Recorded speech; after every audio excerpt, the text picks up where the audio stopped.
আমাক 5 বছৰ দিয়ক कि एक 5 साल हमें और दे दीजिए 5 বছৰত অসমত নাথাকিব বানপানীৰ সমস্যা आसाम को बाढ़ मुक्त बनाने का काम भारतीय जनता पार्टी की सरकार মনত আছেনে কেন্দ্ৰীয় গৃহমন্ত্ৰী অমিত শাহৰ প্ৰতিশ্ৰুতি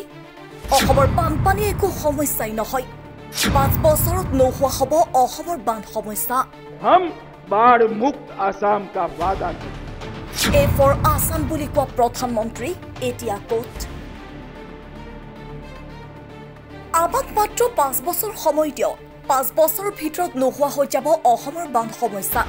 এ আছিল কেন্দ্ৰীয় গৃহমন্ত্ৰী অমিত শাহৰ প্ৰতিশ্ৰুতি বিগত 2019 চনৰ লোকসভা নিৰ্বাচনৰ সময়ত অসমত অনুষ্ঠিত সকলো সভাতে এই প্ৰতিশ্ৰুতি দিছিল কেন্দ্ৰীয় গৃহমন্ত্ৰী অমিত শাহে কিন্তু এই প্ৰতিশ্ৰুতি এতিয়া ধোঁৱাচাঙত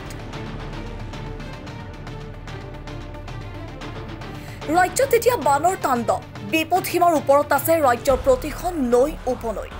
ইতিমধ্যে কেইবা ঠাইতো ছিগিল মথাউৰি চৰকাৰী তথ্য মতে এই পৰ্যন্ত বানত প্ৰাণ হেৰুৱালে 46 জন লোকে উজনি নামনিৰ পৰা বৰাক উপত্যকালৈকে সকলোতে দেখা গৈছে বানাক্ৰান্ত ৰাজ্যৰ আলয় এঠানি পানীৰ তলত সোমাই পৰিছে বিস্তীৰ্ণ খেতি পথাৰ চৰকাৰী তথ্য মতে 29খন জিলাই পৰিছে এতিয়া বানৰ কবলত ৰাজ্যত চলি থকা এনে দুৰ্যোগৰ সময়ত উদাসীন প্ৰধানমন্ত্ৰী মোদী এ ফৰ আছাম বুলি কোৱা প্ৰধানমন্ত্ৰী মোদীয়ে বিগত 10টা বছৰত অসমক বানমুক্ত কৰাৰ কোনো পদক্ষেপেই গ্ৰহণ নকৰিলে বিজেপি চৰকাৰৰ এনে নিষ্ক্ৰিয় ভূমিকাক সমালোচনা কৰি ৰাইজৰ দলৰ নেতা ৰাছেল হুছেইনে কয় যে বিগত 2017 চনত প্ৰধানমন্ত্ৰী মোদীয়ে অসমৰ বানপানীৰ ফলত হোৱা ক্ষতিগ্ৰস্ত লোকক সহায় কৰাৰ বাবে 1250 কোটি টকাৰ পেকেজ ঘোষণা কৰিছিল হে পেকেজৰ কিমান টকা অসমে লাভ কৰিলে আৰু যদি অসমে সেই ধন পাইছিল তেন্তে কাৰ পকেটত সোমাল বুলিও প্ৰশ্ন কৰে ৰাইজৰ দলৰ নেতাগৰাকীয়ে এই বানপানীৰ সময়তে যোৱাকালি আপোনালোকে জানে যে কলিয়াবৰত হাতীমুৰা বান্ধটো এটা অতি গুৰুত্বপূৰ্ণ বান্ধ মানে যিটো মথাউৰি এই অতি গুৰুত্বপূৰ্ণ মথাউৰি এটা ভাঙি গ'ল এই মথাউৰিটোৰ ঠিকা আবণ্টন কৰা হৈছিল কৃষ্ণ মহন্ত মন্ত্ৰী বিধায়ক কলিয়াবৰৰ বিধায়ক কেশৱ মহন্তৰ ভাতৃ কৃষ্ণ মহন্ত ডাঙৰীয়া প্ৰতিষ্ঠান মাধৱ এণ্টাৰপ্ৰাইজে লাভ কৰিছে তাতে আৰু এগৰাকী ব্যক্তিয়ে কাম লাভ কৰিছিল শইকীয়া উপাধিৰ এগৰাকী ব্যক্তি লাভ কৰিছিল আৰু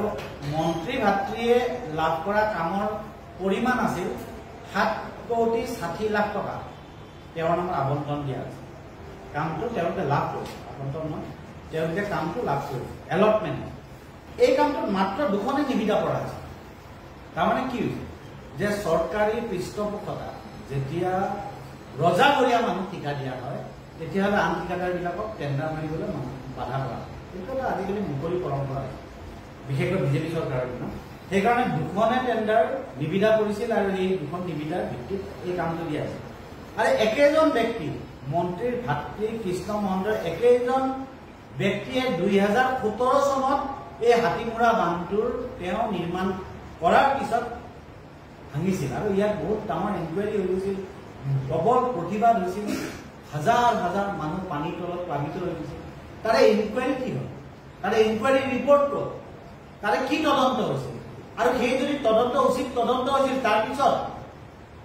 মাত্ৰ 2খন নিবিদা কৰাৰ পিছত 2022-23ত মাত্ৰ 2খন নিবিদা কৰাৰ পিছত কেনেকে মন্ত্ৰীৰ ভাতৃ কৃষ্ণ মহন্তৰ প্ৰতিষ্ঠান মাধৱ এণ্টাৰপ্ৰাইজত 7,60,00,000 টকাৰ কাম দিয়ে আৰু পুনৰবাৰ সেই মথাউৰিটো যোৱাকালি ভাঙিলে সেই মথাউৰিটোৰ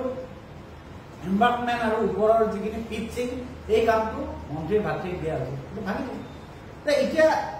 আমি ৰাইজৰ দলে দাবী জনাইছো যে এটা উচিত তদন্ত হ'ব কাৰণ বিগত সময়ছোৱাত বিভিন্ন ক্ষেত্ৰত যে বৃহৎ দুৰ্নীতি হৈছে চৰকাৰখনৰ আৰু এইটো স্পষ্টভাৱে পুনৰবাৰ জল পটপট এটা কথা স্পষ্ট হৈ গ'ল যে এইবাৰ আকৌ এটা বিশাল দুৰ্নীতি হৈছে আৰু এই দুৰ্নীতিৰ ফল ভুগিব লগা কোনে আছে সাধাৰণ বানপীড়িত ৰাইজ ইপিনে অসমৰ বান পৰিস্থিতিৰ সৈতে মোকাবিলা কৰাৰ ক্ষেত্ৰত ৰাজ্য চৰকাৰৰ চূড়ান্ত ব্যৰ্থ হোৱা বুলি অভিযোগ কৰিছে প্ৰদেশ কংগ্ৰেছৰ সভাপতি ভূপেন বৰাই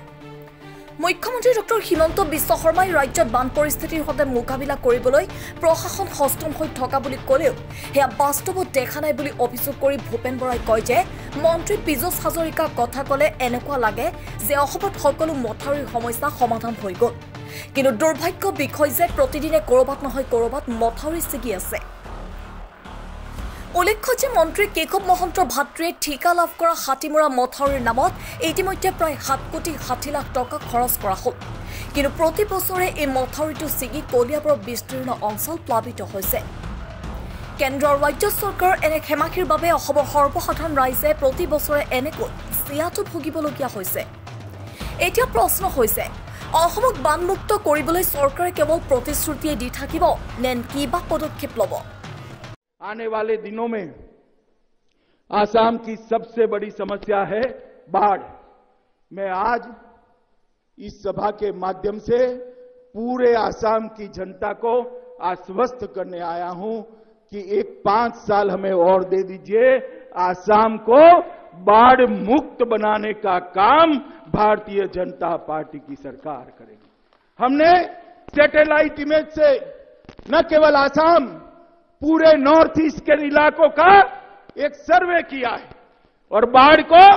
बड़े बड़े सरोवरों में, बड़े बड़े तालाबों में कैसे बदला जा सकता है उसका नक्शा बनाया है। हम बाढ़ मुक्त आसाम का वादा करते हैं। प्रधानमंत्री मोदी, गृहमंत्री अमित शाह और अहोমৰ मुख्यमंत्री डॉक्टर हिमंत बिश्व शर्माई अहोमबासीक किमान आभुआ फारिब।